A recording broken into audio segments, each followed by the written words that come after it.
নমস্কার, স্বাগত আপনাদের ত্রিপুরা নিউজ 8 এর সন্ধ্যার লাইভ অনুষ্ঠানে। আমি আপনাদের সাথে রয়েছি পূজা। অন্যান্য প্রত্যেক দিনকার মতো আজকেও আমাদের এই সন্ধ্যার লাইভ অনুষ্ঠানে আজকে সারাদিনের ঘটে যাওয়া কিছু বিশেষ খবরগুলি নিয়ে আমি আপনাদের সাথে রয়েছি।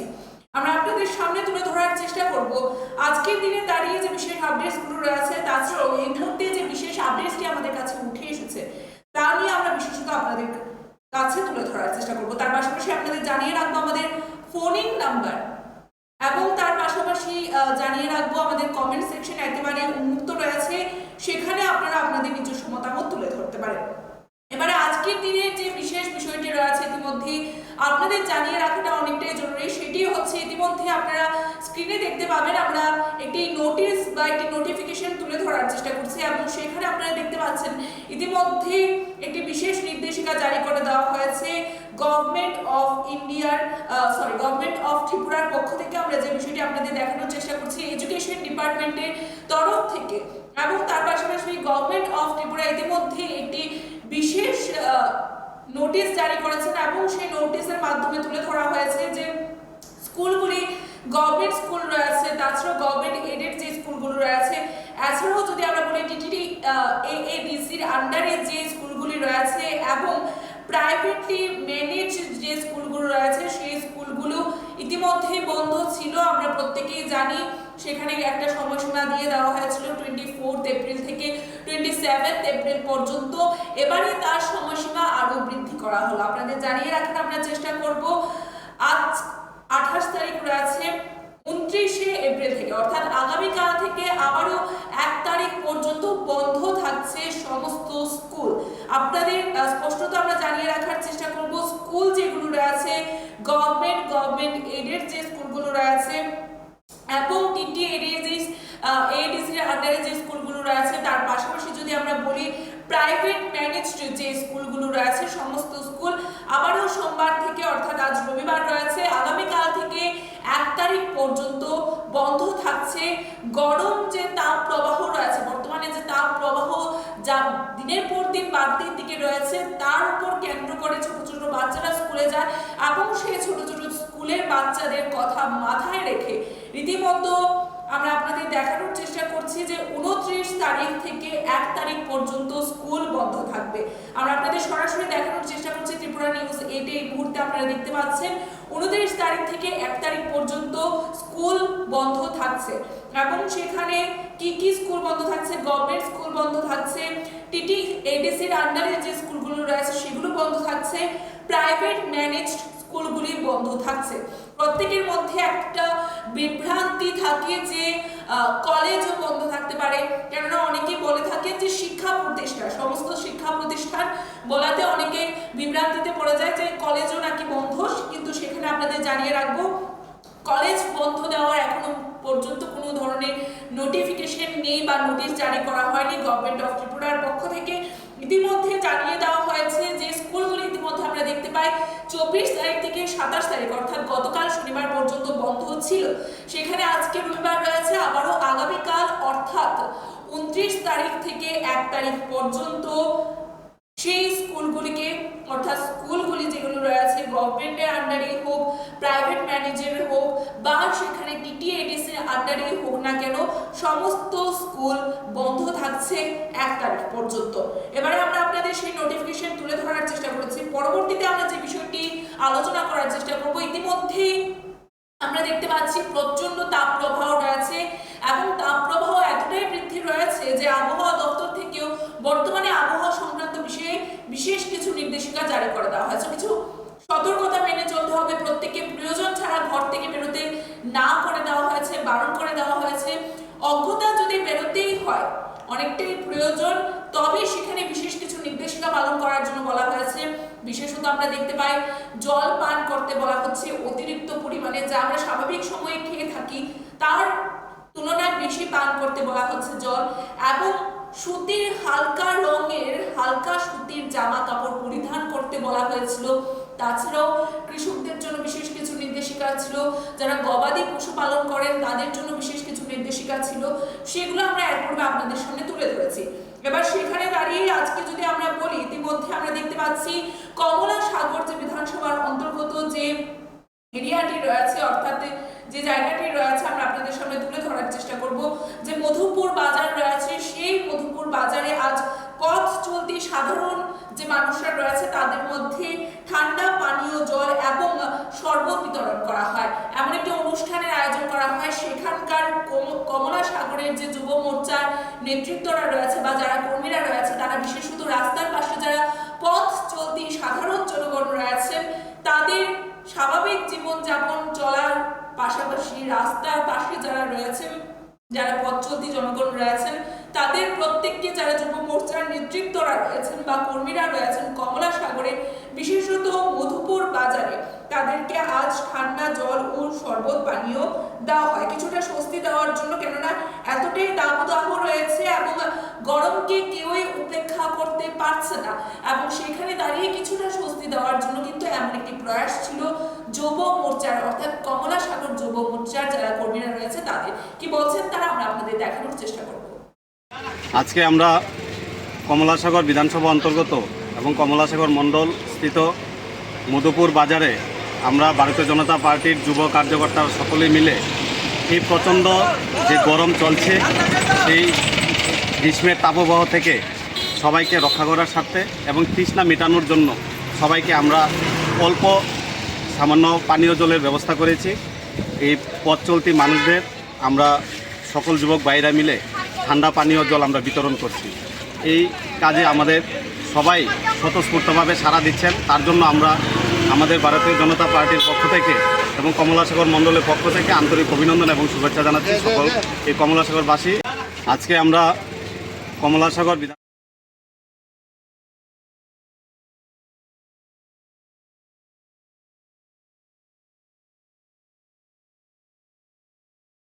পরবর্তী যে বিষয়টি রয়েছে সেই বিষয়ে আমরা আপনাদের জানান দেওয়ার চেষ্টা করব। ইতিমধ্যে আমরা দেখতে পাচ্ছি আরো একটি বিষয় যেটা নাকি অনেকটাই ন্যাক্কারজনক রয়েছে আজকের দিনে দাঁড়িয়ে, সেই বিষয়টিতে আমরা আপনাদের সামনে তুলে ধরার চেষ্টা করব।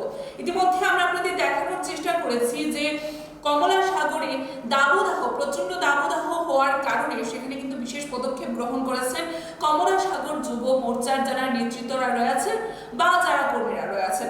এবারে পরবর্তী যে বিষয়টি আমরা আপনাদের সামনে তুলে ধরার চেষ্টা করব, দুজন নাবালিকা অর্থাৎ দুজন নাবালিকাকে ধর্ষণ কাণ্ড, যা আজকের দিনে বলাই যেতে পারে অনেকটাই আমাদের ত্রিপুরা রাজ্যের জন্য নয়, প্রত্যেক গোটা দেশের জন্য অনেকটা ন্যাক্কারজনক ঘটনা, নিন্দনীয় ঘটনা। কেননা এর পূর্বেও এই ধরনের ঘটনা বহুবার সংঘটিত হয়েছে এবং তাকে করে বলাই যেতে পারে যে প্রত্যেকেই রাস্তায়, অর্থাৎ মেয়েরা বিশেষত যারা রাস্তায় চলাফেরা করে তারা কতটুকু সেফটি, তাদের নিরাপত্তা নিয়ে কিন্তু রাজ্যের বুকে একটা বড় প্রশ্ন উঠে দাঁড়িয়েছে।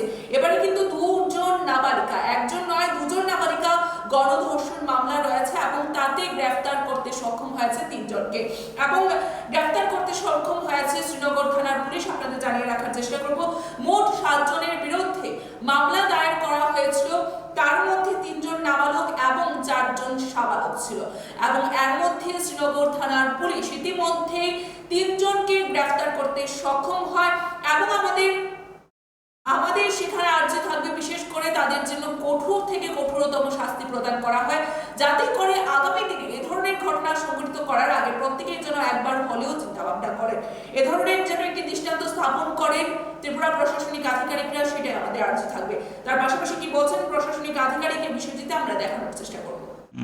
কতজন এখন অবধি আপনারা জায়গা তুলতে পারছেন? গত 13 তারিখের আমরা থানার একটা 2 নাবালিকার ধর্ষণ কাণ্ডে ইনফরমেশন পাওয়ার সঙ্গে সঙ্গে আমরা একটা কেস নিয়ে তদন্ত করি। আমরা তদন্তে নেমে প্রথমে 3 জনকে আমরা আটক করি, পরবর্তী সময় আরও একজনকে আমরা অ্যারেস্ট করি। গতকালকে আমরা আরও বাকি 3 জনকে, সব টোটাল মোট 7 জনকে আমরা সেই কেসে আমরা অ্যারেস্ট করতে সক্ষম হই। তাদেরকে আজকে মাননীয় আদালতে প্রেরণ করা হলো। তার মধ্যে কতজন নাবালক এবং কতজন সাবালক ছিল? এর মধ্যে 7 জনের মধ্যে 3 জন নাবালক, বাকি কতজন এখন অবধি আপনারা জায়গা তুলতে পারছেন? গত 13 তারিখের ইতিমধ্যে আমরা আপনাদের দেখানোর চেষ্টা করেছি বর্তমানে যে চিত্রটি ছিল, অর্থাৎ এই যে নাবালিকা ধর্ষণের ঘটনা, যা রাজ্যের বুকে একটা নিন্দনীয় বিষয় বললেই চলে। এর পূর্বে আমরা বহুবার বহু জায়গায় এ ধরনের ঘটনা সংঘটিত হয়েছিল এবং আমরা সেগুলো আপনাদের সামনে তুলে ধরার চেষ্টা করেছি। প্রশাসনিক আধিকারিকরা অবশ্যই তাদের দায়িত্ব কায়েম করতে তারা ব্যস্ত রয়েছেন, কিন্তু সেখানে প্রশ্ন থাকে যে যেখানে দাঁড়িয়ে ত্রিপুরা রাজ্যের বিভিন্ন রাস্তায় আমরা যদি বলি প্রশাসনিক আধিকারিকদের টহলদারি রয়েছে রাত বিরেতে, আমরা প্রত্যেকেই জানি, তারপরে ওই ধরনের ঘটনা কিভাবে সংঘটিত হয় সেটি হচ্ছে বড়সড় ন্যাক্কারজনক বিষয়। এবারে পরবর্তী যে বিষয়টা আমরা আপনাদের দেখানোর চেষ্টা করব, আমাদের কাছে উঠে এসেছে এই যে প্রখর রোদ রয়েছে, তাতে প্রত্যেকেই সীমাহীন গরমে অতিষ্ঠ রয়েছেন এবং সেখানে দাঁড়িয়ে একজন এমন শ্রমিক রয়েছেন যে নাকি দৃষ্টান্ত স্থাপন করেছেন। বলাই যেতে পারে এই প্রখর তাপেও তারা তাদের দায়িত্ব পালন করে যাচ্ছেন এবং এমন একজন শ্রমিক রয়েছে যে নাকি দুর্ঘটনার কবলে পড়ে তার হাত পর্যন্ত কেটে যায়, তারপরেও বিদ্যুতের কাজ কিন্তু করে যাচ্ছেন। শেখেরকোট বিদ্যুৎ নিগম অফিসের যারা কর্মীরা রয়েছে তারা কাঞ্চনমালা এলাকার বিভিন্ন বাড়িতে গিয়ে বিদ্যুতের যে লাইন রয়েছে তাকে সারাই করে দেওয়ার চেষ্টা করছেন, কেননা এই গরমে যদি বিদ্যুৎ প্রবাহ না থাকে সেখানে কিন্তু আরো সমস্যার সম্মুখীন হতে পারে রাজ্যবাসীরা। সেই বিষয়গুলিকে মাথায় রেখে আমরা দেখতে পাচ্ছি বিদ্যুৎ নিগমের কর্মীদের কিন্তু সেখানে সচেষ্ট ভূমিকা রয়েছে। আমরা আপনাদের দেখানোর চেষ্টা করব এমনই ত্রাহি অবস্থাতে আরো একজন কর্মী রয়েছেন, বিদ্যুৎ নিগমেরই কর্মী, নাম হচ্ছেন শ্যামল সেন। উনি কিন্তু ওনার এই হাতের কাটা অবস্থাতেও আমরা জানি দুর্ঘটনার কবলে পড়ে সেখানে তিনি তার একটি হাত হারিয়েছেন, তারপরেও কিন্তু তিনি প্রত্যেকের কথা চিন্তা করে তাদের দায়িত্ব পালন করে চলছেন। কি বলছেন তিনি, ওনার মতামত কি রয়েছে আমরা দেখানোর চেষ্টা করব। কষ্ট পাইলে আমরা ফোন করে, তখন আমরা রোদ বৃষ্টি তুফান জ্বর আমরা কাছে কিচ্ছু না, আমরা কাছে সব সমান। মানুষের পরিষেবা দেওয়ার লেগে আমরা দপ্তর নিয়োগ করছে এবং আমরা সকালে বাইরই রাত্র কয়টা বাজে আমরা শিওর নাই। আমরা যতক্ষণ পারি মানুষের পরিষেবা দেওয়ার চেষ্টা করি এবং মানুষ সুখ পাইলে আমরা শান্তি পাই। কারণ মানুষ যদি যখন কল দেয়, বিপদে পড়ি কল দেয়, তখন মানুষের কলটা শেষ করার লেগে আমরা বড় চেষ্টা করি এবং ভবিষ্যতে করা কখনও করতেছি। এই যে আমরা ঝড় বৃষ্টি করছি নাকি তুফান গেছে, আমরা তো ভোরবেলা বাড়িতে পারিছি, রাত্র কয়টা বাজছে 12টা 1টা 2টা কোনো শিউর নাই, কোনো সময় বাড়ি ফিরাম। তো মানুষও বুঝতে হইব যে না তারা তো খাটতেছে, মানুষও এটা চিন্তা নিতে হবে মাথার মধ্যে যে না তারা তো মানুষের আমরা লেগে খাটতেছে, কিন্তু আমরা তারা একটু সাহায্য করি। আর মানুষ যদি সাথে যদি রাগারাগি করে আমরা তো এটা হইল না। আমরা চেষ্টা করি মানুষের যাতে পরিষেবাটা ঠিকভাবে দেওয়া যাওয়ার লেগে পারি, এইটাই আমরা চেষ্টা করতেছি সবসময়। আপনারা কোন ইলেকট্রিক অফিসের? আমরা শেখেরকোট ইলেকট্রিক সাব ডিভিশনের। আপনার নাম? আমার নাম শ্যামল সেন। আপনি কি দায়িত্বে? পরবর্তী যে বিষয়টি আমরা আপনাদের সামনে এবারে তুলে ধরার চেষ্টা করব, আমরা দেখতে পাই আজ প্রেস ক্লাবে বিশেষভাবে বার্ষিক সাধারণ সভা অনুষ্ঠিত হয় এবং প্রদীপ জ্বালিয়ে সেখানে সেই অনুষ্ঠানের শুভারম্ভ করা হয়। এবার অনুষ্ঠানের সূচনায় মঞ্চে উপস্থিত কারা কারা ছিলেন, প্রবীণ সাংবাদিক স্রোতরঞ্জন খিসরা, সাংবাদিক অরুণ নাথ, সঞ্জীব দেব, সমীর পাল, চিত্রা রায়, ক্লাব সভাপতি জয়ন্ত ভট্টাচার্য সহ সভাপতি সৈয়দ সাজ্জাদ আলী তারা উপস্থিত ছিলেন। এছাড়াও উপস্থিত ছিলেন রাজ্যের বরিষ্ঠ সাংবাদিক ও চিত্র সাংবাদিকরা। সভায় সম্পাদকীয় প্রতিবেদন ও ক্লাবের আয় ব্যয়ের হিসাব প্রকাশ করলেন প্রেস ক্লাবের যিনি বর্তমান সম্পাদক রয়েছেন রমাকান্ত দেব। কি বলছেন আমরা দেখানোর চেষ্টা করব। আগরতলা প্রেস ক্লাবের বর্তমান পরিচালন কমিটি 1 বছর পূর্ণ করেছে, দায়িত্বভার যে নিয়েছে 1 বছর পূর্ণ হয়েছে, তাই প্রত্যেক বছর এটা বার্ষিক সাধারণ সভা করতে হয়। তাই এই বার্ষিক সাধারণ সভার আয়োজন। এই বার্ষিক সাধারণ সভায় সকল সদস্যরাই অংশগ্রহণ করেন এবং আজকেও সবাই অংশগ্রহণ করেছে এবং উপস্থিতির হার উল্লেখযোগ্য। এবং আজকের সভায় সম্পাদক তার সম্পাদকীয় প্রতিবেদন পেশ করবেন এবং 1 বছরের ক্লাবের আয় ব্যয়ের যে হিসাবটা পেশ করবেন, তারপরেই প্রতিবেদনের উপর আলোচনা হবে। তারপর আলোচনার পর যে সমস্ত বিষয়গুলো উঠে আসবে এগুলো নিয়ে সম্পাদক তার জবাবি ভাষণে আলোচনা করবেন। এর মাধ্যমে অনুষ্ঠানের সমাপ্তি। আগরতলা প্রেস ক্লাবের বর্তমান পরিচালন কমিটি 1 বছর পূর্ণ করেছে, দায়িত্বভার। এবারে আরো একটি গুরুত্বপূর্ণ বিষয় আমরা আপনাদের সামনে তুলে ধরার চেষ্টা করব। আমরা জানি প্রখর রৌদ্র তাপে প্রত্যেকে অতিষ্ঠ রয়েছেন। বিভিন্ন জায়গায় আমরা প্রতিনিয়ত দেখতে পাচ্ছি রাজ্যের মুখ্যমন্ত্রীর নেতৃত্বেই হোক বা যুব মোর্চার নেতৃত্বেই হোক বা কোনো নেতৃত্বদের উদ্যোগে হোক না কেন, কোথাও না কোথাও জল, পানীয় জল, ঠান্ডা পানীয় জল, শরবত, এছাড়াও এই যে গরমকালীন ফল রয়েছে অর্থাৎ তরমুজ বিতরণ করা হচ্ছে। সেই বিষয়গুলো আমরা দেখতে পাচ্ছি। তাছাড়াও বিভিন্নভাবে বিভিন্ন পদক্ষেপ গ্রহণ করা হচ্ছে, স্কুল বন্ধ রাখা থেকে শুরু করে নানান পদক্ষেপ গ্রহণ করা হচ্ছে, যেহেতু এবারে তাপপ্রবাহ অনেকটাই বৃদ্ধির দিকে রয়েছে। সেদিকে দাঁড়িয়ে যুব মোর্চার সর্বভারতীয় ত্রিপুরা রাজ্যের যিনি প্রদেশ সভাপতি রয়েছেন, আমরা প্রত্যেকেই জানি তিনি হচ্ছেন সুশান্ত দেব, যিনি 60 যে বিশালগড় বিধানসভা কেন্দ্রটি রয়েছে, সেখানে 16 যে বিধানসভা কেন্দ্রটি রয়েছে বিশালগড়, সেখানকার যিনি বিধায়ক রয়েছেন অর্থাৎ সুশান্ত দেব, তিনি সভাপতি রয়েছেন। তিনি ইতিমধ্যেই আহ্বান জানিয়েছেন প্রত্যেককে অংশগ্রহণ করার জন্য। তারা একটি পদক্ষেপ গ্রহণ করতে চলেছে, গোটা রাজ্যব্যাপী বৃক্ষরোপণ একটি অনুষ্ঠানের মাধ্যমে তারা একটি বার্তা দিতে চাইছে যে একটি গাছ একটি প্রাণ, আমরা প্রত্যেকেই জানি। এবং তার পাশাপাশি গাছ লাগানো মানেই আমরা অক্সিজেন পাওয়া থেকে শুরু করে কিছুটা স্বস্তির ছায়া পাওয়া, সেই বিষয়টিকে মাথায় রেখে কিন্তু তারা বিশেষ পদক্ষেপ গ্রহণ করেছেন। কি বলছেন এই বিষয়ে সভাপতি অর্থাৎ যুব মোর্চার যিনি সভাপতি রয়েছেন সুশান্ত দেব, চলুন দেখে নেওয়া যাক। নমস্কার, আমরা ভারতীয় জনতা যুব মোর্চা ত্রিপুরা প্রদেশ কমিটির উদ্যোগে আমরা সারা রাজ্যব্যাপী প্রত্যেকটা মণ্ডলের প্রত্যেকটা বুথে আমাদের 1 Vote 20 ইউথের কার্যকর্তারা আমরা প্রত্যেকটা বুথে আমরা বৃক্ষরোপণের একটা মেগা কর্মসূচি হাতে নিয়েছি। একটাই উদ্দেশ্য, আমরা দেখতে পাচ্ছি সারা বিশ্বব্যাপী গ্লোবাল ওয়ার্মিং চলছে, প্রচণ্ড তীব্র গরমে আমরা জনজীবনে প্রচণ্ড অসুবিধা হচ্ছে। মানুষকে অ্যাওয়ার করার জন্য এবং আরো বেশি করে বৃক্ষরোপণে প্রত্যেককে উৎসাহিত করার জন্য যুব মোর্চার এই পদক্ষেপ। আমরা বৃক্ষরোপণের পাশাপাশি আমরা বৃক্ষকে পরিচর্যা করার জন্য আমরা প্রত্যেকের কাছে আহ্বান জানাবো এবং এই 7 দিন ব্যাপী আজকে থেকে আগামী 4 তারিখ পর্যন্ত আমরা 7 দিন ব্যাপী এই মেগা কর্মসূচি হাতে নিয়েছি। প্রত্যেককে অনুগ্রহ করে আবেদন করব এই কর্মসূচিতে প্রত্যেকে নিষ্ঠার সঙ্গে এই কাজটা করার জন্য এবং প্রত্যেকে উপস্থিত থেকে কাজটাকে সাফল্যমণ্ডিত করার জন্য। ধন্যবাদ।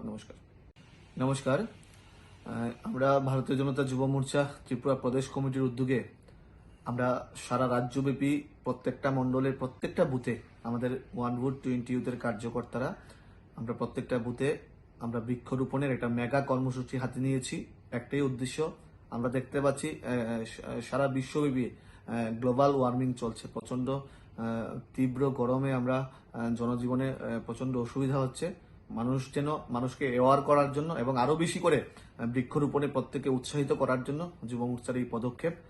আমরা বৃক্ষরোপণের পাশাপাশি আমরা বৃক্ষকে পরিচর্যা করার জন্য আমরা প্রত্যেকের কাছে আহ্বান জানাবো এবং এই 7 দিন ব্যাপী আজকে থেকে আগামী 4 তারিখ পর্যন্ত আমরা 7 দিন ব্যাপী এই মেগা কর্মসূচি হাতে নিয়েছি। প্রত্যেককে অনুগ্রহ করে আবেদন করব এই কর্মসূচিতে প্রত্যেকে নিষ্ঠার সঙ্গে এই কাজটা করার জন্য এবং প্রত্যেকে উপস্থিত থেকে কাজটাকে সাফল্যমণ্ডিত করার জন্য। ধন্যবাদ। নমস্কার, আমরা ভারতীয় জনতা যুব মোর্চা ত্রিপুরা প্রদেশ কমিটির উদ্যোগে আমরা সারা রাজ্যব্যাপী প্রত্যেকটা মণ্ডলের প্রত্যেকটা বুথে আমাদের 1 Vote 20 ইউথের আমরা আপনাদের সামনে তুলে ধরার চেষ্টা করব। এই মুহূর্তে আমরা আজকে দেখতে পাই প্রদেশ কংগ্রেসের একটি বিশেষ পদক্ষেপ তারা গ্রহণ করেছেন। সেখানে দাঁড়িয়ে আমরা দেখতে পাচ্ছি প্রদেশ কংগ্রেসের যে মূল কার্যালয় রয়েছে সেই কার্যালয়ে আদিবাসী কংগ্রেসের গুরুত্বপূর্ণ বৈঠকের আয়োজন করা হয় এবং বৈঠকে সামিল সংগঠনের নেতৃত্ব থেকে শুরু করে প্রদেশ কংগ্রেসের যারা নেতৃত্বরা রয়েছেন, শীর্ষ নেতৃত্ব থেকে শুরু করে যুব নেতৃত্বরা প্রত্যেকে উপস্থিত ছিলেন। আগামী দিনে সংগঠনকে বলিষ্ঠ করার লক্ষ্যে দিশাস্থির করার জন্যই বৈঠক ছিল। দাবি আশিস কুমার সাহা অর্থাৎ কংগ্রেসের যিনি প্রেসিডেন্ট রয়েছেন ওনার।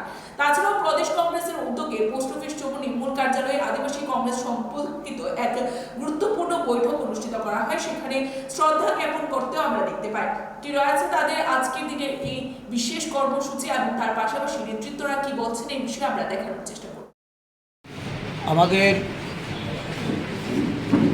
প্রদেশ কংগ্রেসে প্রবীণ নেতা, দীর্ঘদিন কর্মচারী সংগঠনের সঙ্গে যুক্ত ছিলেন শ্রী দুলাল চক্রবর্তী। উনি ত্রিপুরা সরকারি কর্মচারী ফেডারেশনের অফিস সেক্রেটারি এবং কোষাধ্যক্ষর দায়িত্ব পালন করেছেন দীর্ঘদিন।